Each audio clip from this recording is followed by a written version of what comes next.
Hello once again, and welcome back to Show Your Work with Angie Caraway. I am your host, Matt Hogan, and of course with me is the candidate for House District 89 in Texas in Collin County, Angie Caraway. Hello. How are we doing today, Ange? How are you? Peachy keen jelly bean, as always. Hey, so we don't have tons of time, so we have to jump right into it today. Why is public education such a staple of your platform? Public education, as I've said before, is my life's passion. Before I became a public school teacher in 2012, I believe it was.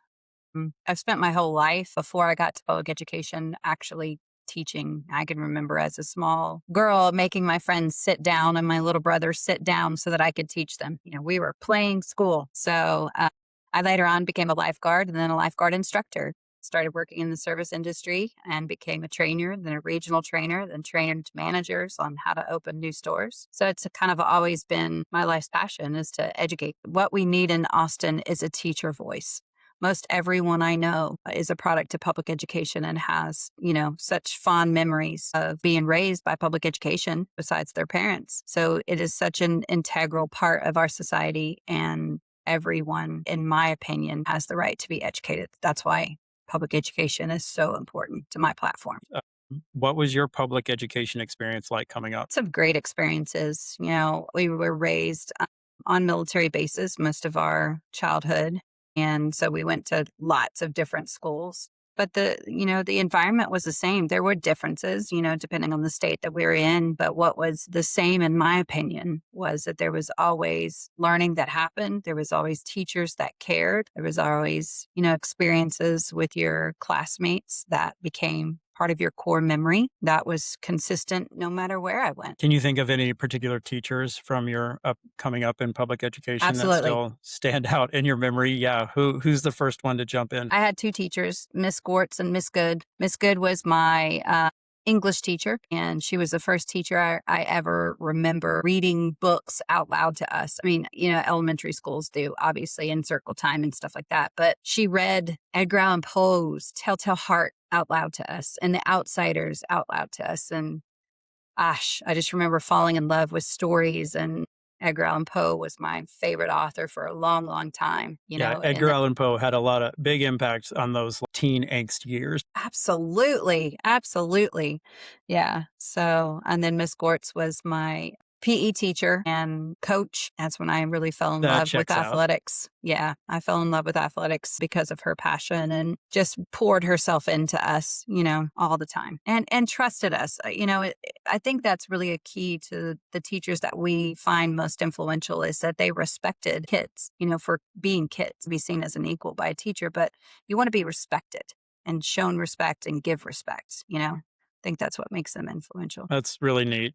I'm not sure if I've heard you verbalize that before, especially in that way. Well, let's bring it home into Collin County and to HG89. So really a big piece of your platform, obviously public education as we have established, is also attacking the voucher system, the Texas Education Freedom Accounts. So in a nutshell, can you walk me through the Texas Education Freedom Accounts? So what the voucher is a system of payment that pulls money out of the public budget and is given to parents who go through an application process to be able to take that money and do one of two things with it. They can supplement their homeschool education, or they can supplement a private school education of their choice. Okay, so when you say supplement, so let's say I am a parent of a child in Texas and I homeschool my child. I can apply for one of these vouchers. Correct. Okay, so to me, it sounds like it's a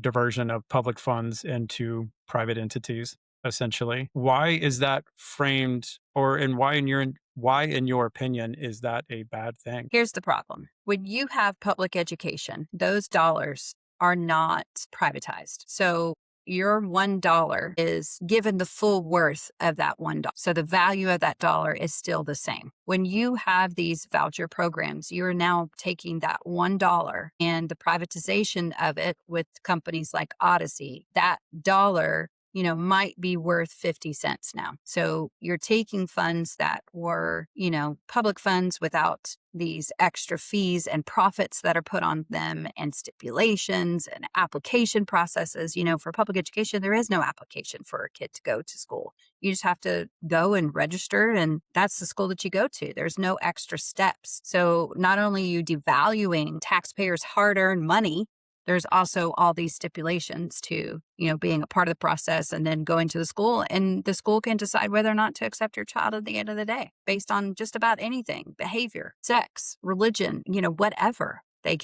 Private schools have that option to exclude kids for whatever reason they decide is necessary. Yeah, and one might think that because the voucher system is a way to send public dollars into private hands, which that happens a lot in government. That's not like something new, but it is certainly fresh on the education side in Texas for something like this to be established. But for public dollars to be funneled into private businesses, you would think that the obligations that institutions have when they receive public money get transferred over into these private institutions. But that's not the case with the Texas Education Freedom Accounts, is it? No, it's not the case. And you have to realize that private school tuition, it depends. I think most private schools are about $30,000 a year. So you're looking at a third of what it actually costs to go to a private school. So it's really just more of like a coupon for them. It's not really paying for their education. So you mentioned it was a coupon. That is interesting to me because, I mean, I think one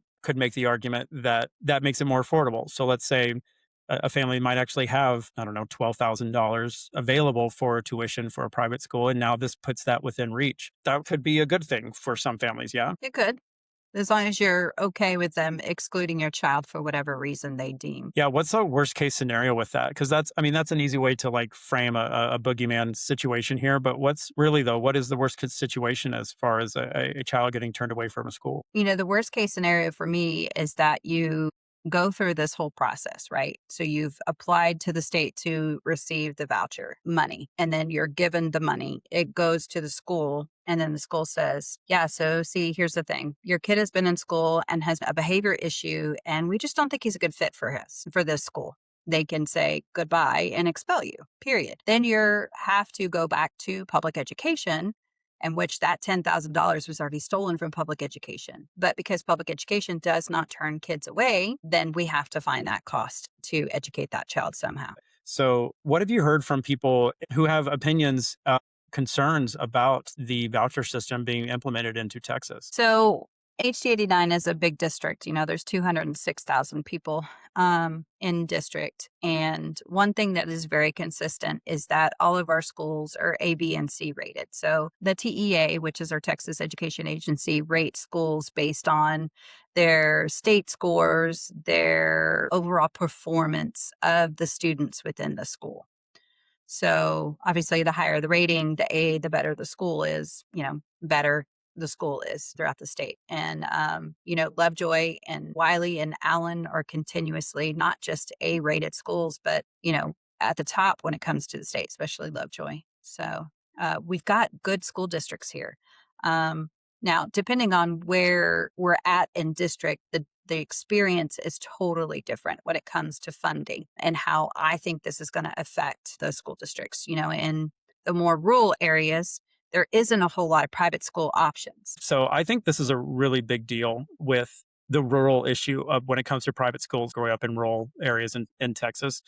You don't see private schools. They don't exist. They're not out there. So what does that mean for the, I don't know, probably well more than 100 counties in Texas that don't have a private school? It means they're going to get no benefits from it at all. So they're basically stealing that money from the ones who need it the most, usually, because that's where the least amount of people go. Therefore, it's just taking that resource, because those rural schools are so much more of an institution, a rock in that community. I mean, think about Friday Night Lights and what Texas is famous for. The schools in those rural areas are it. They are the everything. So now they're having their funds actually siphoned off to people who can actually take their kids to those private schools. So they're getting all of the negative parts of it and none of the benefits of it. Who would have approved this? Like what kind of local person would like support that. They didn't. This is why it was institutionally changed by Abbott years ago,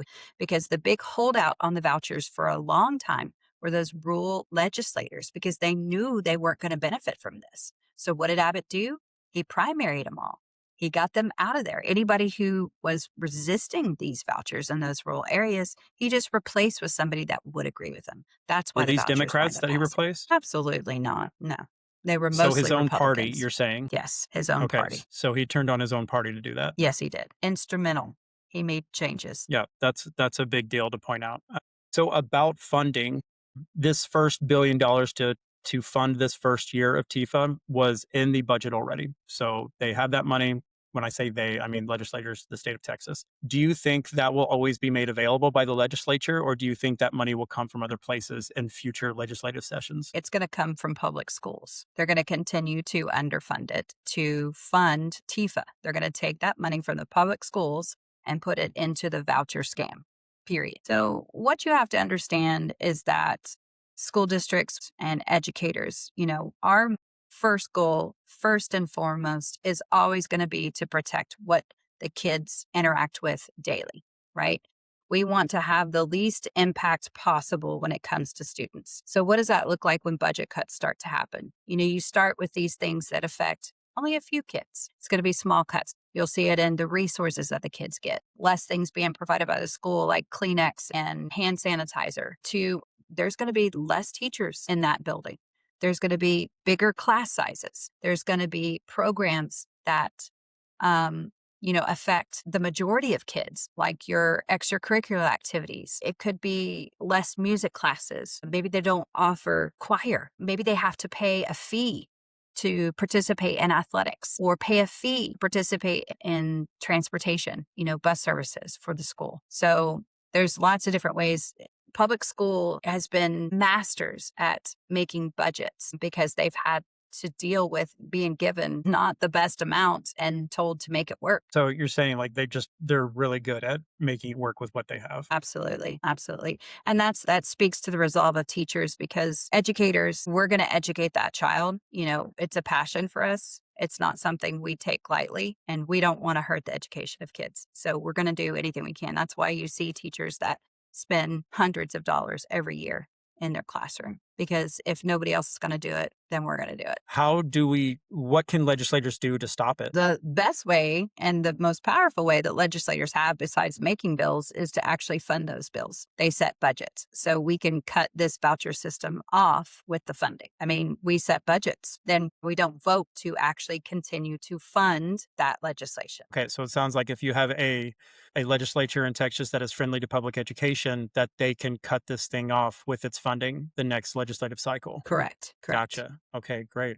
Well, that sounds like something that the state of Texas needs to make happen. So, but voting isn't until November. What is something that people can do right now? Well, the first step is to make sure that you are educated on all the ways that this voucher scam is going to affect your child and your school. And the best way to do that is to go to events like we're hosting a public education discussion Thursday at Harrington Library, 6:30. Doors open at 6:15. So let me provide some more details on that. So it's happening this Thursday, July 16th at the Harrington Library in Plano. It'll happen in room 134A. Doors will open at 6:15. The program will start at 6:30. We have a pretty great panel that's going to be there. Angie, you'll be one of the panelists. We also have Evan Hunt coming, who is running for Congressional District 3.